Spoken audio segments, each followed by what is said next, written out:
This is something the Trump campaign should be doing, but isn't. And that's explaining exactly how radical Kamala Harris really is. And exactly how radical is Kamala? Well, let's listen. And yeah, I am radical. I do believe that we need to get radical about what we are doing and take it seriously. Right. You know, we have to stay woke. Like, everybody needs to be woke. And you can talk about if you're the wokest or woker, but just stay more woke than less woke. Yeah. And look at the expressions on the faces of the other women on the stage. Cringe is the word that comes to mind. They look as if they're thinking, this woman is nuts. And when we all sing happy tunes and sing Merry Christmas and wish each other Merry Christmas, these children are not going to have a Merry Christmas. How dare we speak Merry Christmas? How dare we? So Kamala Harris hates Christmas. Kamala Harris also had the most radical left voting record of any senator in the U.S. Senate when she was in the Senate. You're considered the most liberal United States senator. Somebody said that, and it actually was Mike Pence on the debate stage. But yeah, well, actually, the nonpartisan GovTrack has rated you as the most liberal senator. She was even to the left of Bernie Sanders and Elizabeth Warren. But Kamala is not just liberal, not liberal at all. She's radical left. And if you listen to what she says, she's actually a communist. Equality suggests often everybody should get the same thing. Well, that often assumes everybody started out in the same place, as opposed to equity, which is everyone should end up in the same place. So Kamala wants everyone to end up in the same place. That's the very definition of communism. And this isn't just a one-off. She says this over and over again. We have always fought for equality, but now we are also talking much more rightly about equity, understanding that we must be clear-eyed about the fact that, yes, we want everyone to get an equal amount. That sounds right, but not everyone starts out from the same place. Some people start out on first base, some people start out on third base. And if the goal is truly about equality, it has to be about a goal of saying everybody should end up in the same place. And since we didn't start in the same place, some folks might need more. Equitable distribution. This is her political philosophy, and it's the very opposite of the American idea. The American idea is that we're all supposed to be treated equally under the law. America's Declaration of Independence, our nation's founding document, states that we all have unalienable rights to life, liberty, and the pursuit of happiness. The unalienable right is the right to pursue happiness. Emphasis on the word pursue. This doesn't mean that we're all going to end up happy. And it certainly doesn't mean that we're all going to end up in the same place. Nor does it mean that we're all supposed to get the same thing, whatever that means. Ensuring equal outcomes is the exact opposite of freedom. It's like ensuring that all basketball games and football games that you watch end in a tie. And ensuring equal outcomes is the exact opposite of freedom because we all have different talents, different motivations, different aspirations, and different goals. Equality suggests often everybody should get the same thing. Well, that often assumes everybody started out in the same place, as opposed to equity, which is everyone should end up in the same place. And no one assumes that we all start in the same place. That's idiotic. The role of government is to apply laws equally, to act as a neutral referee in this game called life, because we all have different talents, skills, goals, dreams, aspirations.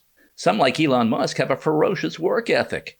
Others are satisfied to do very little or nothing with their lives. And that's fine because that's what a free society is. We're all free to chart our own path in life. The American founding principle, as enshrined in our Declaration of Independence, our founding document, and the U.S. Constitution, is that we're all to be treated equally under the law. That's what a free society is. The government is not supposed to favor one group over another. For us to all end up in the same place requires the government to knock down the achievers.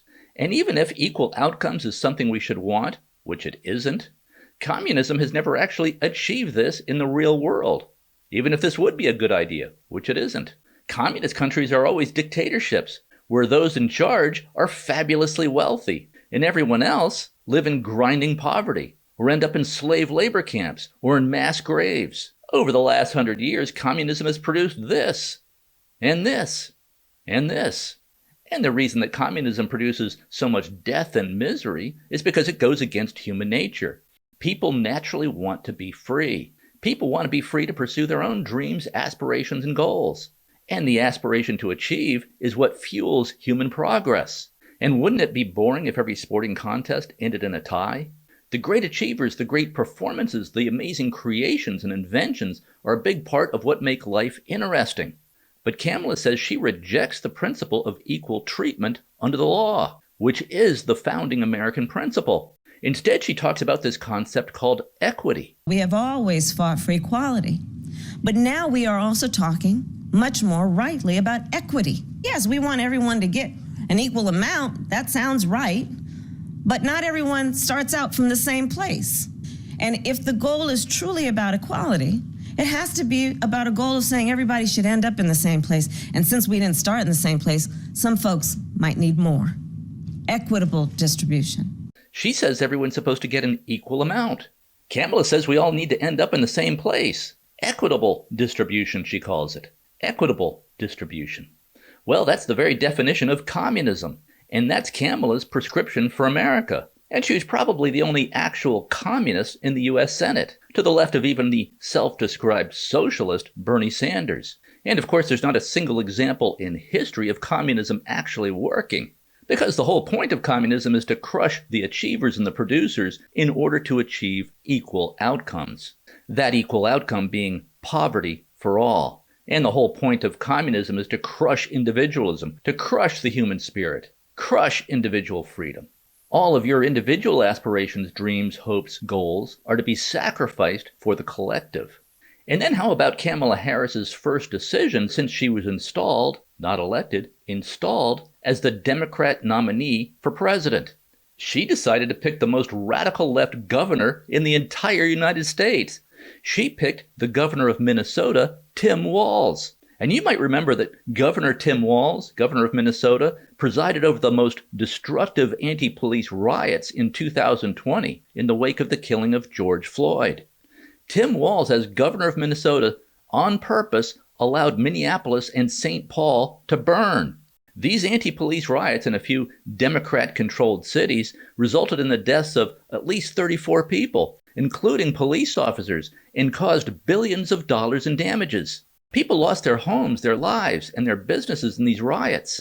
We are seeing such damage and destruction throughout Minneapolis and St. Paul. Things have gotten so out of control, it is hard to understand. Governor Tim Walz said these riots were justified. He cheered on these riots.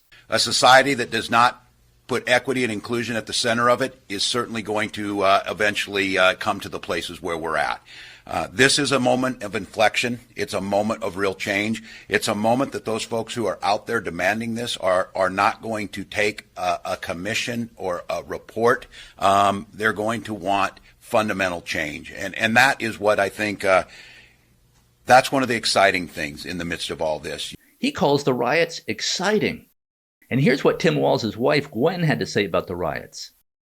I would say those first days, when there were riots, I could smell the burning tires. And that was a very real thing. And I kept the windows open for as long as I could because I felt like that was such a touchstone of what was happening. She says she left the windows of her home open so that she could take in the smells of the burning tires and cars, so she could smell the burning buildings. She says she kept the windows open to her home so she could savor the smell of the fires because she said this was such a touchstone for what was happening. What? She couldn't care less about the people who lost their homes, their businesses, and their lives in these riots.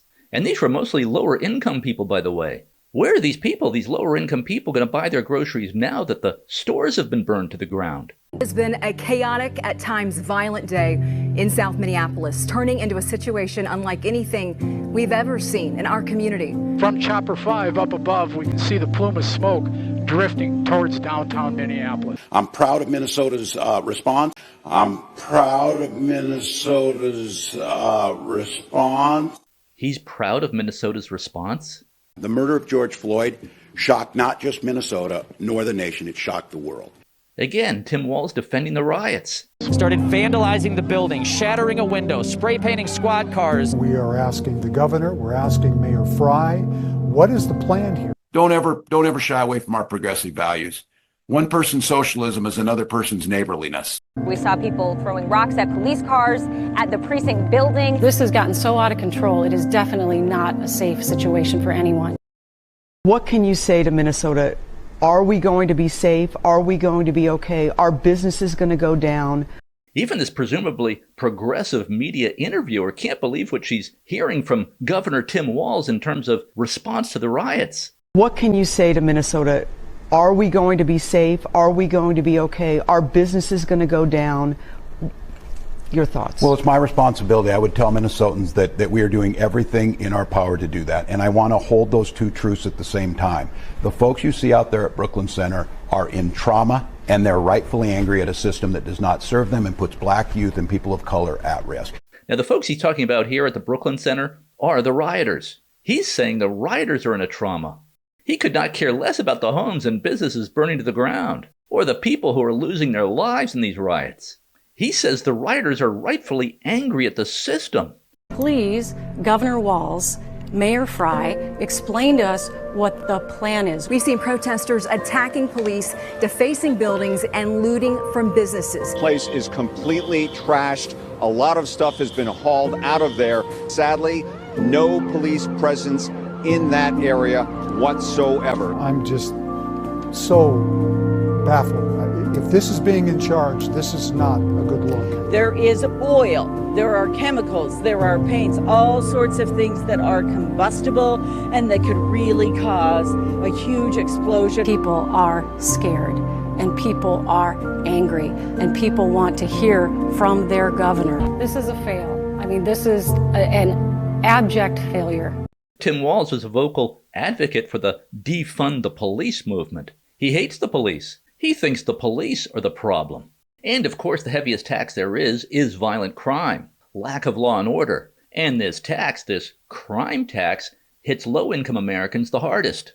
When these stores are burned to the ground and looted and forced to shut down because there's no law and order, where are these people going to buy their food? Where are they going to buy their groceries? Where are they going to buy the things that they need to live? And where are they going to find jobs because the businesses have all moved out? This is the kind of governance that Kamala Harris and Tim Walz want for all of America.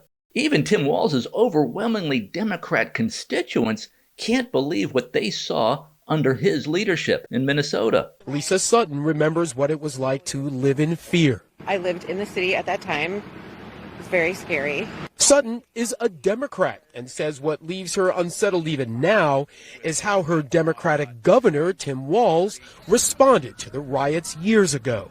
I do have some serious problems with how our governor dealt with the riots. I think that was a failure on his part. I don't know why he waited. I don't know why he let the city burn, but I think it's horrible and people shouldn't forget that. He purposely allowed Minneapolis and St. Paul to burn as part of his social justice vision. And here's what Tim Walz's wife, Gwen, says should be done with violent criminals. And having a chance every day. Like, how many chances do you get? My answer to that is as many chances as you need, which doesn't really please those law and order people. She doesn't like those law and order people. And now let's hear what Kamala Harris had to say about these anti-police riots. And I want to make clear that I know that there are protests still happening in major cities across the United States. That's right. But they're not going to stop. They're not going to stop. And they're not, this is a movement, I'm telling you. They're not going to stop. And everyone beware, because they're not going to stop. They're not going to stop before Election Day in November, and they're not going to stop after Election Day. And that should be, everyone should take note of that on both levels, that they're not going to let up, and they should not. She thought these anti-police riots were just awesome. Look at how gleeful she is here. And she says they're not going to stop, they're not going to stop, they're not going to stop. She repeats that over and over again. And she says, this is a movement, I'm telling you. And she's smiling the whole time. She's gleeful about it. And then she threatens America, says that all of us, All Americans should beware and take note. She says these riots should keep going and not let up. She wants the riots to come to your house. And here she says her strategy is to bring about her communist revolution by working from inside the government. I know that your mom was very politically active. What did you learn from her? I learned that the greatest movements that we have seen in recent history in our country, but probably since the beginning, have been born out of protest, have been born out of understanding the power of the people to take to the streets and force their government to address what is wrong, the inequities, the inequalities, the unfairness. So when I made a decision to become a prosecutor, it was a conscious decision, which was to go inside the system and have some leverage there to effectuate change. I say that to say this. The only way we're going to truly achieve change is when there are people in the system who are willing or pushing to do it, and when there are those folks who are outside of the system demanding it. I am very clear that some of the success that we've been able to achieve around criminal justice reform would not have happened in recent years were it not for Black Lives Matter. And the intensity and the brilliance of that movement.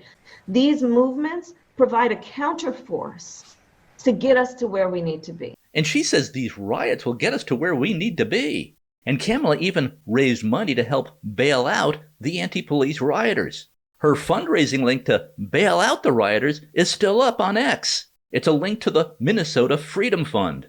Her post urges people to, quote, chip in now to the Minnesota Freedom Fund to help post bail for those protesting on the ground in Minnesota. And one of those she helped bail out was a guy named George Howard, who went on to shoot and kill a 30-year-old man named Damian Martinez Ortiz. Just shot and killed him on the highway. Another person that Kamala helped bail out through her fundraising activities for the Minnesota Freedom Fund was Sean Michael Tillman of St. Paul. Tillman went on to shoot a man at a train stop with 6 bullets, killing his victim, a man by the name of Demetri Ellis Strong. These are the kinds of criminals that Kamala Harris helped bail out with her fundraising activities for this radical left anti-police pro-rioter group called the Minnesota Freedom Fund. According to the Boston Globe, the Minnesota Freedom Fund also bailed out a man accused of robbing 5 women and another who faces 3 counts of rape.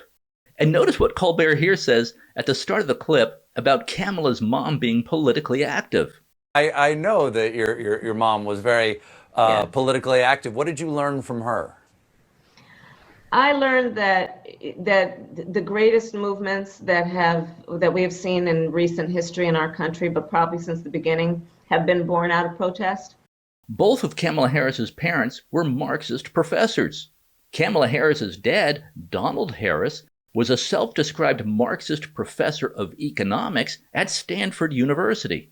Kamala's mom, also with a PhD, was a prominent cancer researcher and a professor at the University of California at Berkeley. Kamala's dad and mom met in 1964 on the Berkeley campus in a meeting to found a local chapter of the radical left and violent Black Panther Party. And I link below to an article that appeared in the Daily Beast on the violent history of the Black Panther Party. The Black Panther Party newspaper declared that they were guided by, quote, the revolutionary works of Marx, Engels, Lenin, Stalin, Chairman Mao, comrades Kim Il-sung of North Korea, Ho Chi Minh, Che Guevara, Malcolm X, and other great leaders of the worldwide people's struggle for liberation.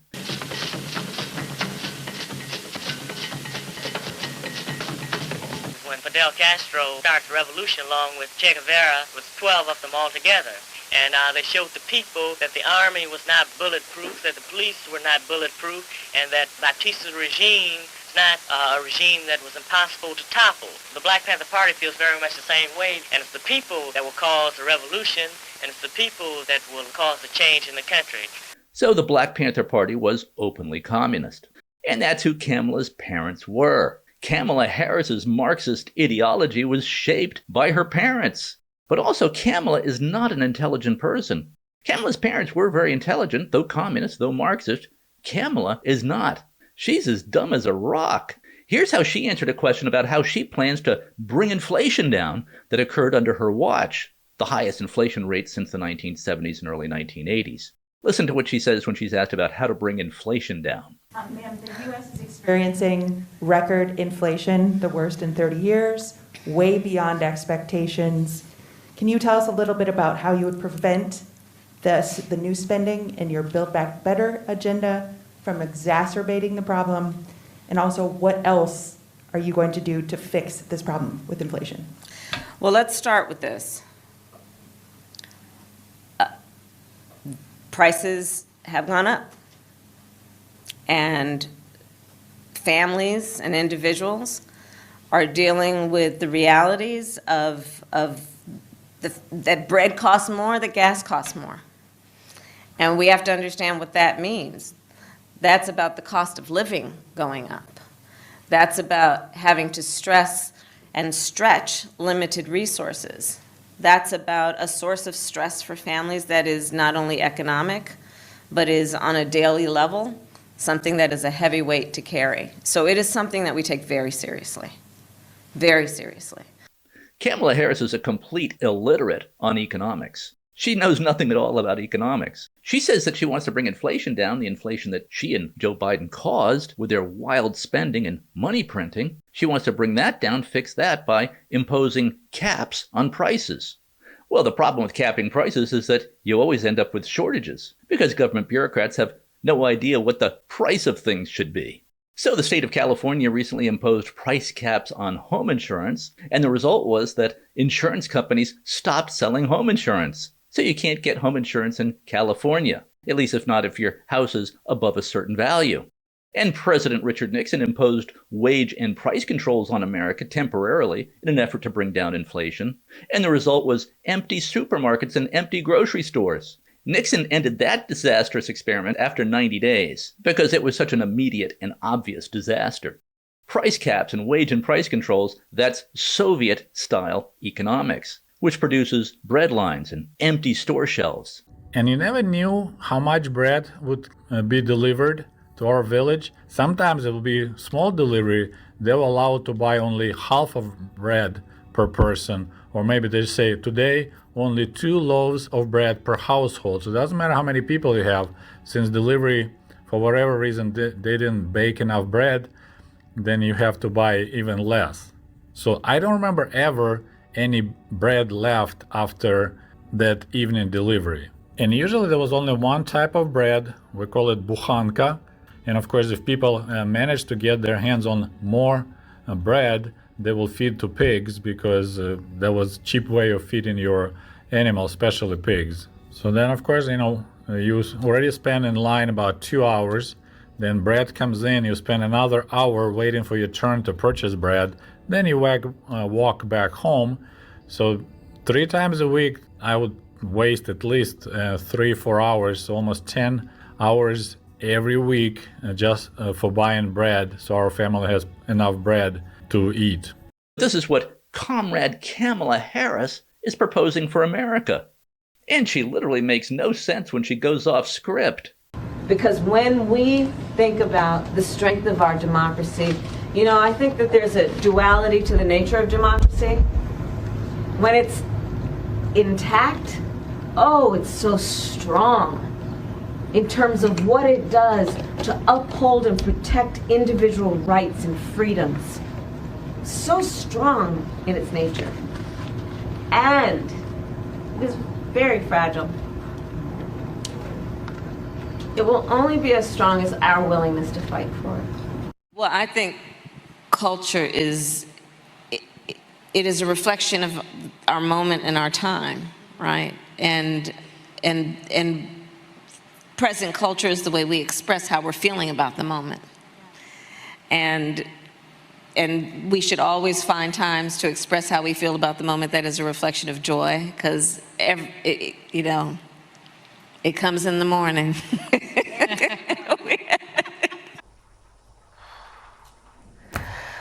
Why is she like this, Douglas?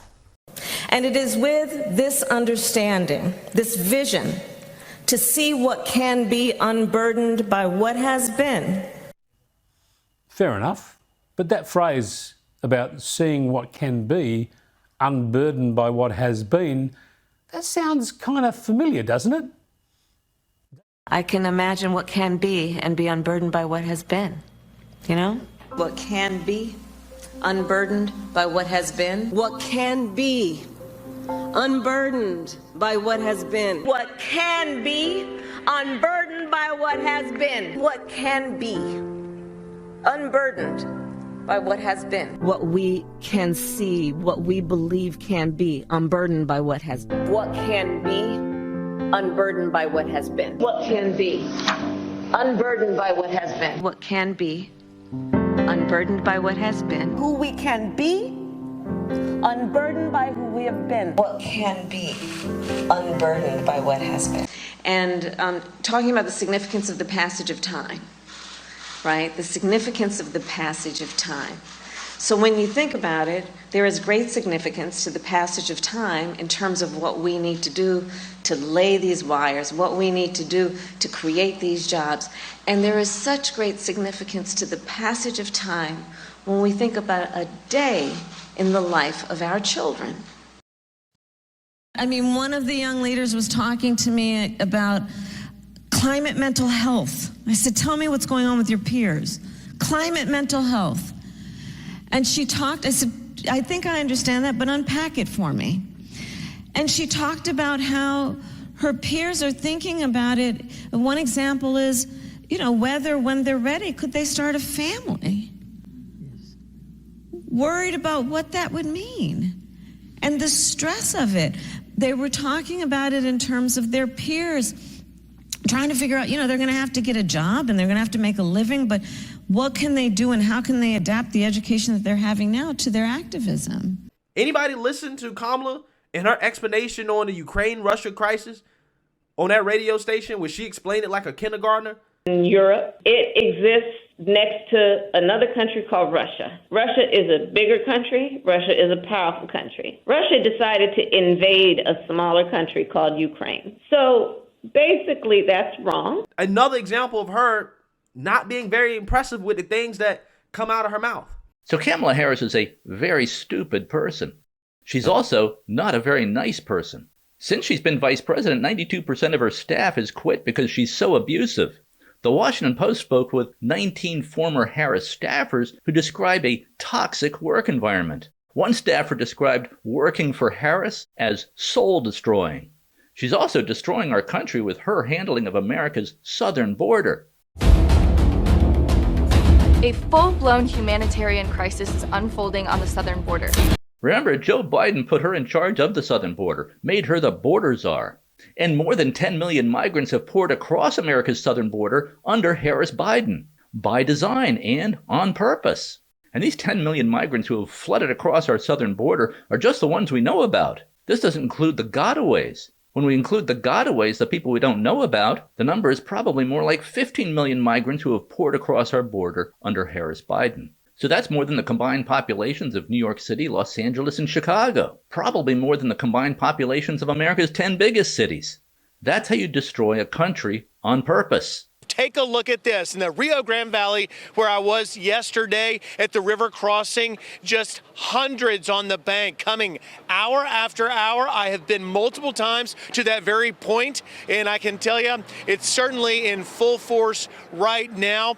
It is wrong to somehow suggest that an undocumented immigrant is a criminal. Police have tracked down a killer whose crimes span the country. Rachel Marin was dragged from a hiking trail in Maryland where she was raped and murdered. Police say Brandon Ortiz Vite used a handgun he bought illegally to shoot Ruby Garcia multiple times on Friday. Being an undocumented immigrant is not a crime. I know what a crime looks like. An undocumented immigrant is not a criminal. Prime suspect charged in Laken Riley's murder was 26-year-old Jose Antonio Ibarra. He illegally entered the United States back in 2022.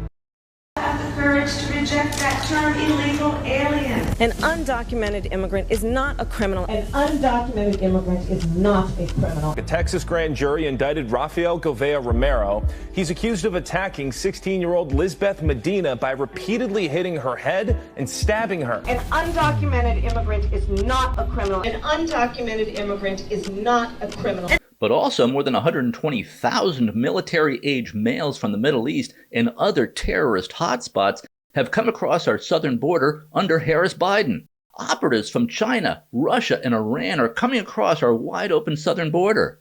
One of the biggest revelations when it comes to our southern border was revealed yesterday. We already knew that over 250 people on the FBI's terror watch list were caught at our southern border over the past 3 years under President Biden and Vice President Kamala Harris. But yesterday we learned for the very first time that 99 illegal immigrants on that terror watch list were released into the country and another 34 are still in DHS custody. What possible explanation from the Department of Homeland Security could there be for releasing these people into our country? And more than 21,000 Chinese nationals have come across our southern border. That we know about. Clearly the border's open and they know it. And clearly Venezuela, Iran, Russia, and China are working together in a number of areas. What happens now, if you're talking about all these different people that have penetrated, all these different intelligence operatives, sleeper cells that have penetrated our southern border, how do we manage both now our foreign policy and if there are sleeper cells inside the United States? This seems like a disaster for American foreign policy.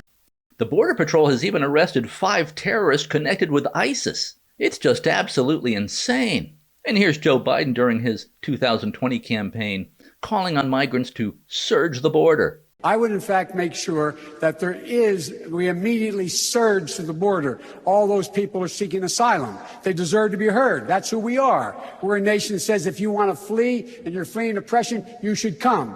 The Biden-Harris regime has issued 93 executive actions to open the border and undermine U.S. immigration laws, including ending construction of Donald Trump's border wall and Donald Trump's Remain in Mexico policy for asylum seekers. The Harris-Biden regime is just waving in millions of migrants, calling them all, or almost all, asylum seekers, hence making them legal migrants, at least temporarily.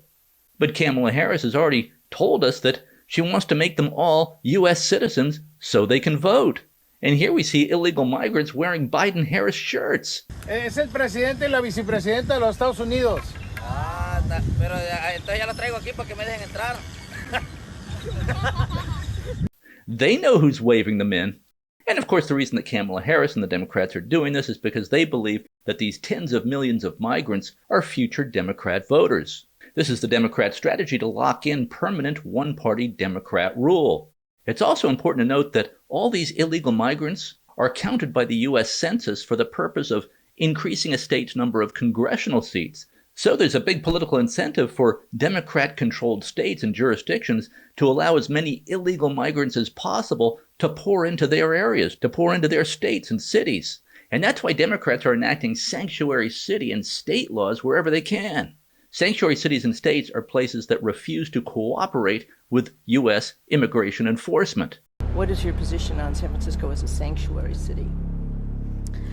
I support our sanctuary law. Should Minnesota be a sanctuary state? If the definition of that is that the federal government enforces immigration law and local law enforcement enforces local law, then yes. Should cities be allowed to be sanctuary cities? Yes. And not only is this tidal wave of illegal migration increasing the crime and mayhem in America, but it's terrible for the migrants. Human trafficking is an enormous multi-billion-dollar industry in America. According to the Global Slavery Index, there are more than 400,000 slaves now in the United States. This modern form of slavery takes the form mainly of forced sex workers, including child sex slaves. We're a nation that says if you want to flee and you're fleeing oppression, you should come. Children being ferried over the river by human traffickers on rafts in the dead of night. Migrants, many of them teens and younger, packed together behind metal fences. Human traffickers crossing back and forth over the border with relative ease. A border wall left unfinished, open for migrants to easily traverse. I looked and saw their clothes were clean. They looked to be fairly put together, and that's unique to me as an observation. Your clothes are not clean after a multi-week trek like that. Happening? Another indication. Well, I think, Ainsley, that the cartels are controlling every movement on that side of the border, and they are being held at a various spot before they're moved. And so I think on the other side, on the southern side, it's quite organized, and the cartels are taking an opportunity to be in control of it. You mentioned the drugs. CBP number of illicit drug seizures increased 50% in February from January. It includes heroin and meth. Yeah. And the Texas governor, Governor Abbott, he said the cartels are quite literally being enriched. The Biden administration is helping cartels make more money. And here's Governor Tim Walz signing legislation granting driver's licenses to illegal immigrants. It's done. A packed room at the St. Paul Armory erupted after the governor's signature made driver's license for all the law of the land.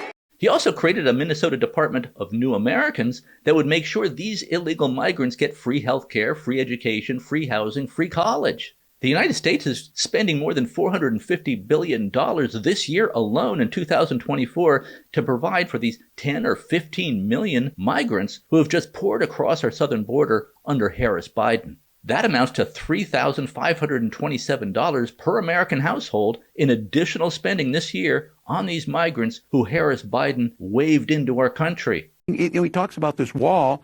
I always say, let me know how high it is. If it's 25 feet, then I'll invest in the 30-foot ladder factory. And now let's look at how Governor Tim Walz handled the COVID era. And let's see how you like that. Under Governor Tim Walz, Minnesota imposed some of the most brutal and draconian lockdowns and mandates in America during the COVID era. He required all state workers to be fully vaccinated and to keep up with their COVID boosters, or they would be fired. He kept the schools of Minnesota closed for nearly 2 years. And when kids were finally allowed back into the classroom, they were required to wear masks. He required small businesses and restaurants to stay closed, but of course not the big box stores. Just small businesses and restaurants and bars and gyms. They all had to stay closed. Governor Tim Walz even established a COVID snitch phone line and encouraged Minnesotans to report their neighbors for violating COVID mandates and restrictions and lockdowns. And he started a COVID hotline for people to call and snitch on their neighbors. Listen. Hello, you have reached the Department of Public Safety stay-at-home hotline. The information you leave is considered public information. At the tone, please leave the following information: your name, your callback number, how the stay-at-home order is being violated, and where the stay-at-home order was violated. One person wrote a house in their neighborhood, quote, "As many people coming and going from it all day and night. I just saw a lady and a child I've never seen before come to that house and hug someone outside.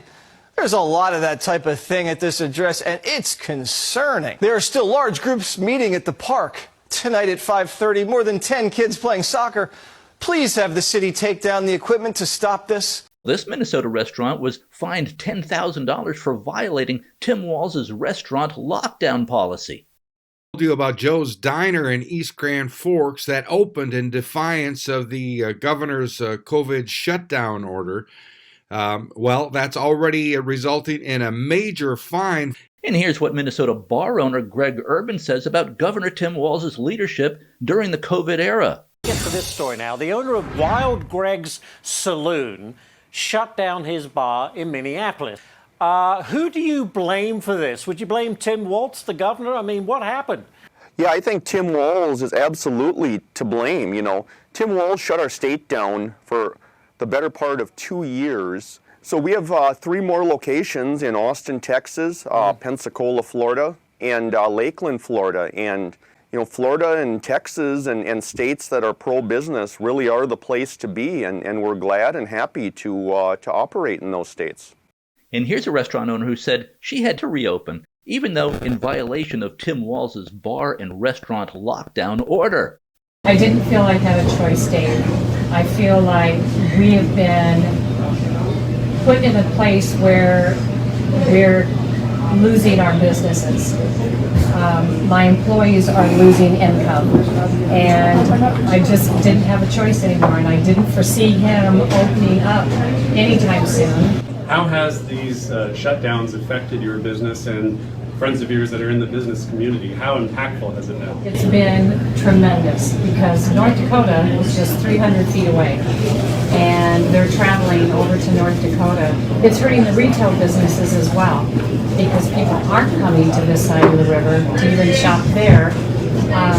So the impact, not only financially but psychologically, is damaging so many people. It's a ghost out there.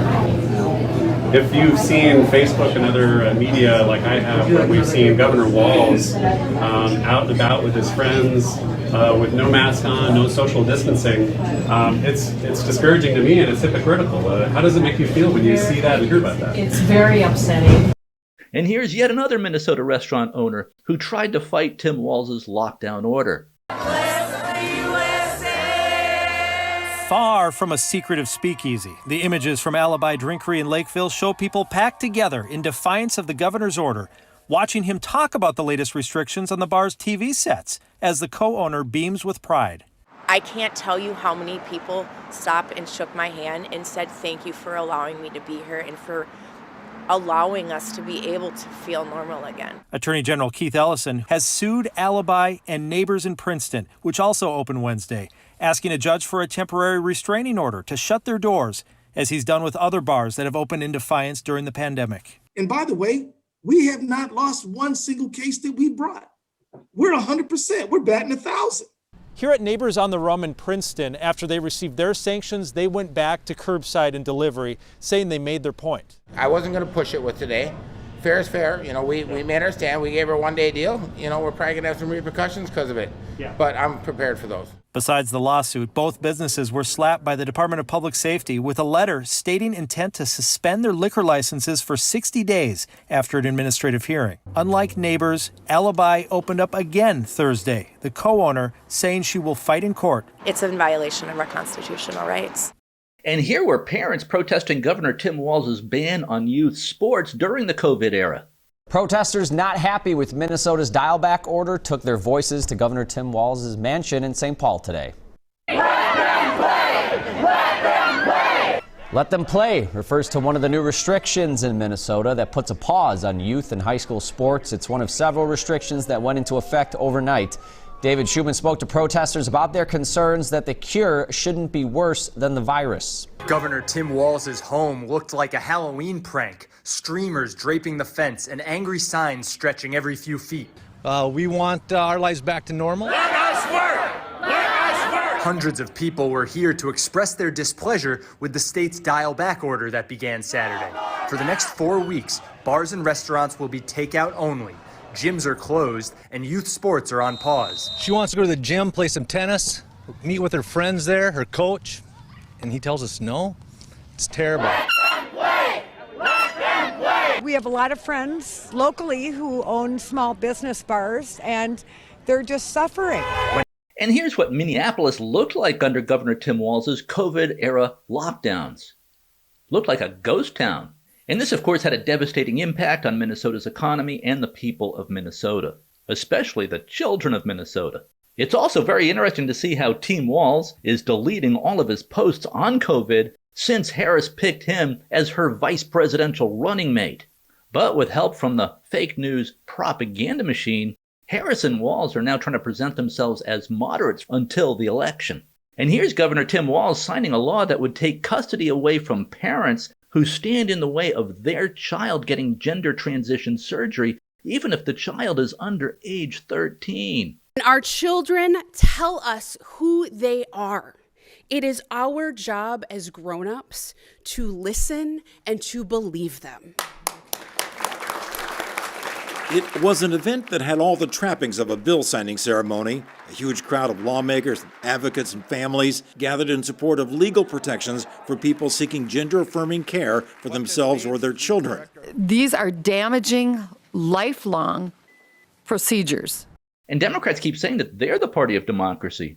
But Kamala Harris has not received a single vote in a Democrat party for president. She was just installed as the nominee, apparently by Nancy Pelosi. Yeah, no, we're definitely being gaslit. Yeah. And not only that, here's the big one, right? She wasn't elected, right? No. She was appointed vice president, and then they didn't do primaries. They had no primaries for Joe Biden, and now all of a sudden she is the nominee because he's stepping away. And so then they bring in her, and they bring in this other guy who's radical from Minnesota. That's the vice president. He believes a lot of wild things. One of them is transgender surgery for people who are under 13. He changed the Minnesota state flag to make it look like a Somali flag. Yeah. Oh. You haven't seen that? No. Yeah. Show that video. So the video of him taking down the Minnesota flag and he replaced it with the new flag that looks a lot like the Somali flag. Wow. Minnesota has a huge population of Somalis in it. Well, isn't what's her face? Yes. Yeah, Omar. Yeah. Oh. But there's a video of him doing it. Man, well, okay, well, let's see the video. But they did change the Minnesota state flag, correct? Sometimes the false. So yeah, Rogan's people here are running up against the fake fact checkers. The game these fake fact checkers play is to say it's false that Tim Walz replaced the Minnesota state flag with the Somalia flag. But no one's saying that. People are noticing that the Minnesota flag looks a lot like the Somali flag. And you can't really find anything on Google anymore. You just get greeted with fake fact checks. Very difficult to find anything anymore that contradicts the Democrat Party narrative. Google used to be good 20 years ago. You could actually find things that you were looking for. It's just straight propaganda and censorship now. Yeah, that's the problem with like fact checkers. Some of these fact checkers are completely full of shit. Like you're just trying to debunk something, especially now when there's all this scrutiny being paid attention to what this guy's done.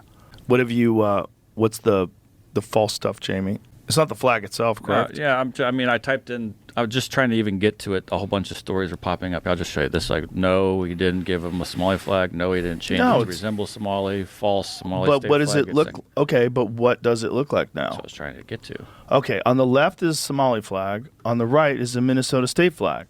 Okay, same color as Somali flag. A white star, a different white star in it, like the Somali flag. Very different than the original Minnesota flag. All right, ready. Whoa, wait a minute.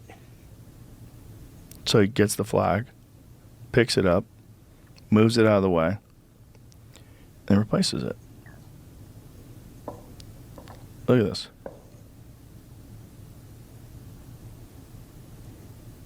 There, that's better. This is why they changed it. He said it was problematic. Problematic. Love that word, huh? Problematic. That's one of those Nurse Ratched type words. Aren't you ashamed? Aren't you ashamed? Your thought process is a bit problematic. Our current flag is problematic. I think we all know that. We've evolved from a more diverse state, evolved into a more diverse state, and I think it's more reflective of that. Okay, what was the original flag? There's concern with the scene depicted on the old flag, which many found offensive. First adopted in 1957, the flag showed a white settler tilling land as an indigenous man rides horseback. Indigenous members of the State Emblem Redesign Commission said it was harmful to their communities and promoted the erasure of their people from the land. What? Well, can I see what it looks like? Show me the original, just get a photo of the original Minnesota flag. So there's a Native American on horseback. I see it, though. And then there's a farmer tilling the land, a Native American on horseback. Is that problematic because Native Americans didn't really ride horses and people didn't really till the land? Like, I don't know why that's so problematic. You got to replace it with something that looks a whole lot like a Somali flag. Yeah. The idea it doesn't look like a Somali flag is kind of crazy. Now, who really cares what the Minnesota flag looks like? Most people don't care. But Tim Walz cares a lot. He thinks this Minnesota flag issue is very important. Now, when people tell you that they don't care about politics and don't follow politics, I say to them something like this. Well, I wish I didn't have to care about politics. I wish I could just live my life never thinking about politics or the government. The problem is the left fanatically cares what you think. The left is not for freedom of speech and thought. The left is not for open dialogue and debate. There's no guarantee to free speech on misinformation or hate speech, and especially around our democracy. What they consider to be misinformation and hate speech are opinions that differ from the Democrat Party line. And look at what the Harris-Biden regime did to Elon Musk when he bought Twitter and turned it into a free speech platform. The Harris-Biden regime launched at least 9 investigations of Elon Musk and his companies, some of them criminal investigations. They're trying to put him in jail because he thinks free speech is important. Democrats thought they had pretty much ended free speech in America on the social media platforms. But then Elon bought Twitter in order to save free speech in America. Because as Elon says, free speech is essential to civilization's survival. So now the Harris regime is trying to put Elon in jail, even though Elon Musk was a Democrat until a couple of years ago. Elon Musk is a moderate, often says he hasn't changed his political opinions, which are centrist, but the Democrat Party has careened radical left. has become Marxist left with Harris and Walz. The Democrat Party has now become communist and is really pretty open about it. The real problem is when you hear discussions of things that are like openly Marxist philosophies. We must understand what are disparities and then accommodate and adjust for those disparities if we want equal outcomes. When you hear talk about equal outcomes and, and not just equal opportunity, but that we all need to arrive at the same place, equal outcome talk. There's only one way they can do that, and it's by forcing you. Well, it's by everyone having nothing. Yeah. That's the only way to have things totally equal. Right. And so for equal distribution, that has to be enforced by law. So that has to be enforced by the government, and the government generally does not have equal. They have much more than you. And that's Fidel Castro in Cuba. That's North Korea. That's virtually every communist country that's ever existed. You have a military dictatorship that decides what you can and can't do with your time. Sure. And all under the guise of making it better for everyone. And that's exactly what they did to North Korea. When they took over people's farms, they said, we're going to take over the farm so that everybody has food. Yay, good. Now everyone's starving. Right. And the government has all the food. And if you kill a cow, they'll kill you. Now, I consider myself to be basically a centrist. My political views and Elon Musk's political views are essentially in alignment. I consider myself a John F. Kennedy Democrat. Very happy, by the way, that RFK Jr. endorsed Donald Trump. John F. Kennedy was a very strong anti-communist, very patriotic. And Donald Trump was a Democrat for most of his life, until pretty recently. Democrats used to be for border security, for law and order. Now they're for open borders and defund the police. And they're openly communist. Now, as insurance against a Harris-Walz victory on November 5th, you might want to read my book, Bitcoin, A Beginner's Guide, your off-ramp from a corrupt political system and protection from economic collapse. I call Bitcoin freedom money, or the Second Amendment for your money. And this is not investment advice, by the way. I don't give investment advice. I just tell you what I do, or what Wanda and I do. If all hell breaks loose here, and we become a communist dictatorship, which I think can easily happen, Bitcoin allows you to carry your wealth with you to wherever freedom might still exist. Bitcoin separates money from state. It also protects you from the government's fiat money printing press, which is effectively unlimited taxation. Ever since we abandoned the gold standard in 1971, the dollar has lost 98.5% of its value. In 1971, when we went off the gold standard, 1 ounce of gold cost $35. Today, 1 ounce of gold costs $2,470. This means that instead of paying $45,000 for an average car, you should be paying more like $1,000 for the same car. That's why the government does not have to actually increase taxes legislatively anymore. The government can just print up as much money as it wants to cover the interest on the national debt. And this creates a hidden, unlegislated tax called inflation. So Bitcoin protects you from the inflation tax, the money printing tax, because there will never be more than 21 million Bitcoins. And Bitcoin is not governed by humans.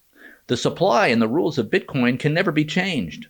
Bitcoin is an immutable robot. Bitcoin is also unconfiscatable money so long as you control your private key code. You can even get your own private key code by rolling dice and creating a wallet that way. Yep, that's how I created my most important private key code, the vault for my wealth. I also don't have my complete private key code in one location. I have half in one location, half in another location. That's what makes Bitcoin unconfiscatable money. So long as you have your private key code, you can escape with your wealth. It's not easy to carry a gold bar through an airport or across a border.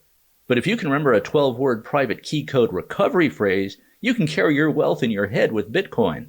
You can't move your house or your stock market investments if we have a communist dictatorship. But if you can remember 12 words, you can exit the situation with your wealth. Did you see the clip of her talking about how dare we wish Merry Christmas to people? No. Yeah, she does this bizarre rant about how we shouldn't be wishing Merry Christmas to anyone. Is this when she was a senator? It's recent. It's recent? Yeah. Really? It's so strange that that was her, that's the only time I've seen her passionate about anything on camera. Come on, fucker. And when we all sing happy tunes and sing Merry Christmas and wish each other Merry Christmas, these children are not going to have a Merry Christmas. How dare we speak Merry Christmas? How dare we? Oh, that's so nutty. And yeah, I am a radical. I do believe that we need to get radical about what we are doing and take it seriously. Right.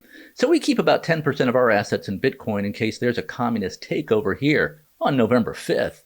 Bitcoin is our insurance money. Insurance against economic and political system collapse. Insurance against a possible Democrat Party communist dictatorship, which very well might start in January if Kamala wins on November 5th. And if Democrats take control of the House and the Senate. Bitcoin is our escape hatch, our ejector seat if all hell breaks loose here. So if this subject interests you, check out my book, Bitcoin, A Beginner's Guide. It's available on Amazon in all the formats. Remember, Bitcoin is the Second Amendment for your money.